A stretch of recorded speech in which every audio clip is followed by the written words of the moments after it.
घोट की आदलपुर शहर में कुछ ॾींहं अॻु पुनल शाह जे घर मथां फायरिंग वारे वाक़े खे आदलपुर जे सियासी ऐं समाजी शख़्सियत vice chairman town committee Adalpur Abdul Ghaffar Kalwar समेत शहरीन अली अकबर कलवड़, मुजीबुर रहमान कलवड़, बलीराम चंद्रबान ककरेजा, मंज़ूर अहमद कलवड़, वधियो अब्दुल समी कलवड़ ऐं ॿियनि पारां वाक़े खे ड्रामो करार ॾींदे जाम ज़फ़र उल्ला ख़ान धारे जो मथां लॻायल इल्ज़ामनि खे रद्द कंदे वाक़े खे कूड़ो करार ॾींदे प्रेस कॉन्फ्रेंस कंदे चयो त बिस्मिल्लाहिर्रहमानिर्रहीम।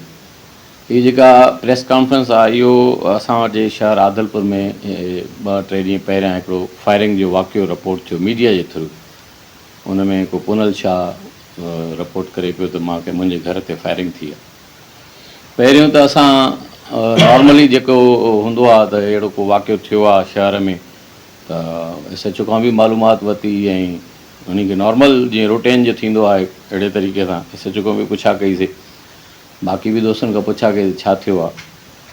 पोइ उन फायरिंग जे वाक़े खां पोइ हुनजे मीडिया में बयान खां पोइ वरी असांखे वरी जेके प्रेस कॉन्फ्रेंस करण जी ज़रूरत पेश थी उहा इन तनाज़र में थी त फायरिंग जंहिं ते जेको इल्ज़ाम हणे थो हुते फायरिंग थी आहे मुंहिंजे घर ते पुनल शाह उन हिकु ॾींहुं पहिरियां हिकिड़ी प्रेस कॉन्फ्रेंस कई जंहिंमें उन फायरिंग जा जेके ज़िम्मेवार आहिनि उहे जाम साहिबान जाम ज़फ़रुल्ला साहिब खे करार ॾिए थो त मूं ते प्रेशर आहे, मूं ते हीअ आहिनि फलाना टीरा।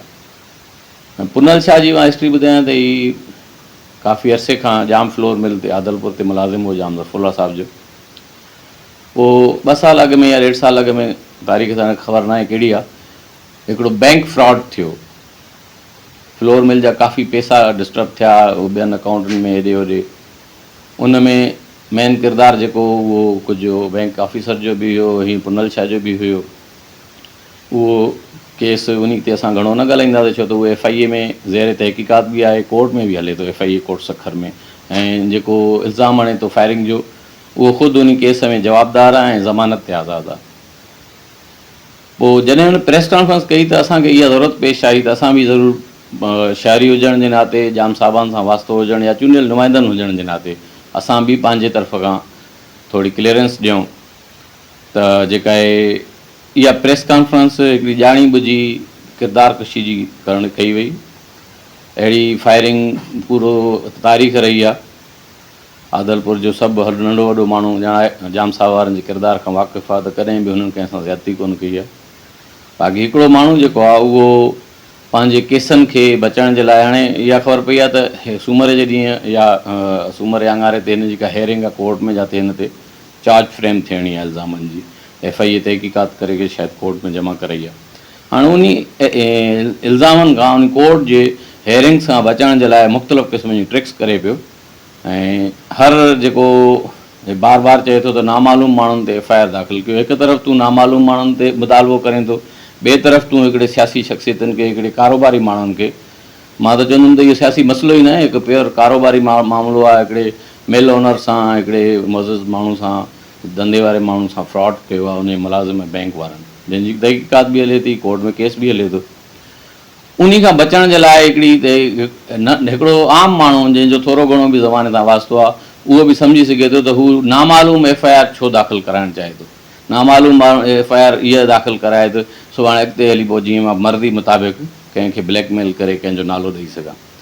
सो असां हिन जे इन अमल जी मज़म्मत कयूं था ऐं इहो मीडिया जे तवसर सां असां जेका आहे पुलिस जे आला अफ़सरनि खे बि चऊं था त इन जे ख़ुदि जे किरदार जी जांच करायो। मशकूक किरदारु अथसि, शहर में जेको कुझु आहे इहे सॼी माण्हुनि खे ख़बर आहे। उतां जे लोकल जेके हिन जे घर सां माण्हू आहिनि, ॿियूं क़ौमूं वेठियूं आहिनि, सुमरा वेठा आहिनि, दीवान बिरादरी आहे, को बि माण्हू हे विच सेंटर शहर में जेका लोकेशन आहे हिन घर जी बिल्कुलु विच शहर आहे। विच शहर में 2 माण्हू 6 बजे सुबुह जो ॿाराड़ी जो शहर आहे, सभु माण्हू सुजाॻ थी वञनि था। 6 वॻे पूरी हलचल मची वञे थी। शहर जे सेंटर में माण्हू आया आहिनि, फायरिंग करे विया आहिनि। हिकिड़ो माण्हू बि अहिड़ो पेश न करे सघियो आहे जेको इहो चए त बाबा ही मां मोटरसाइकिलां ईंदे वेंदे ॾिठियूं आहिनि या वाक़ई माण्हू फायरिंग करनि पिया मां ॾिठा आहिनि।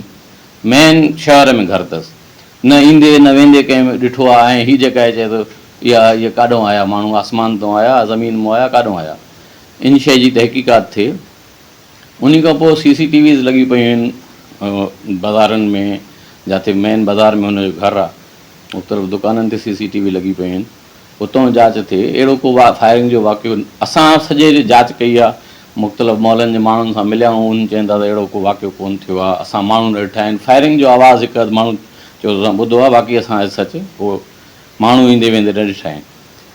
उन खां पोइ जेका आहे पंहिंजी हाज़िरनि खां या कोर्ट खां बचण जे लाइ अहिड़े क़िस्म जा हथगंडा इस्तेमालु करे थो ऐं हिकिड़े सियासी ख़ानदान जी इज़त मजरू करे थो।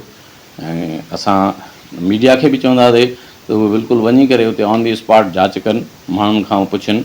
माण्हू अॼुकल्ह आज़ादु आहिनि, मीडिया आज़ादु आहे, कोई कंहिंजे हिन में प्रेशर में न आहे।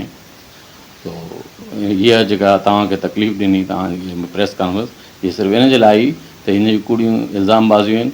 खामखा जेका आहे पंहिंजे केसनि मां बचण जे लाइ जेका आहे मुख़्तलिफ़ हरबा हलाए थो ऐं जेका आहे इन खे इंतिज़ामिया खे नोटिस वठणु घुरिजे त हिन जेके कूड़ियूं जेके इल्ज़ाम आहिनि उनजी तहक़ीक़ात। सब्सक्राइब कयो अवामी न्यूज़ HD खे ऐं ताज़ा तरीन ख़बरुनि लाइ ॾिसंदा रहो अवामी न्यूज़ HD।